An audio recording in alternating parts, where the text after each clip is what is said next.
Table of contents, add text এবং update table নিয়ে আমরা আলোচনা করব এখানে রেফারেন্সে।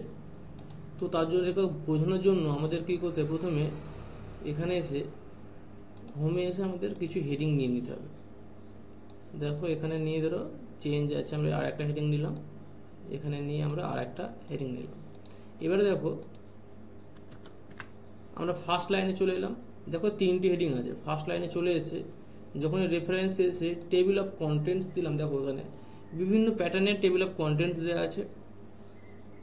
কন্টেন্ট ক্লিক করলাম, দেখো এখানে কন্টেন্ট রেডি হয়ে গেল এবং যে কটা হেডিং ছিল দেখো সব কটা হেডিংয়ে কিন্তু এখানে অলরেডি এক এক এক করে দেখো হয়ে গেছে। এবার ধরো কোন আমরা একটা হেডিং অ্যাড করব, তাহলে আমরা এখানে গিয়ে আবার কি করতে পারি, হোমে গিয়ে আবার হেডিং 1 দিলাম আমরা, দেখো কিন্তু এখানে দেখো এখানে অ্যাড হয়নি। তাহলে এখানে অ্যাড করার জন্য কী করতে হবে, এখানে অ্যাড করার জন্য রেফারেন্সে আসলাম, আপডেট টেবিলে আসলাম এবং নিচে আপডেট এন্টার টেবিলে যখন ক্লিক করলাম, দেখো এখানে অন দ্য ইনসার্ট ট্যাব, দেখো এটা অ্যাড হয়ে গেছে।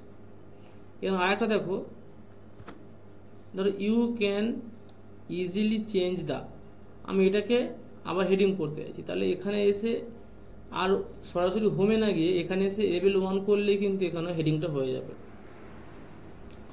দেখো এটা যদি আবার কন্টেন্টে ক্লিক করতে চাইলে কী করতে হবে, আপডেট টেবিলে গেলাম, আপডেট এন্টার টেবিল ওকে করলাম, দেখো এটা অ্যাড হয়ে গেছে।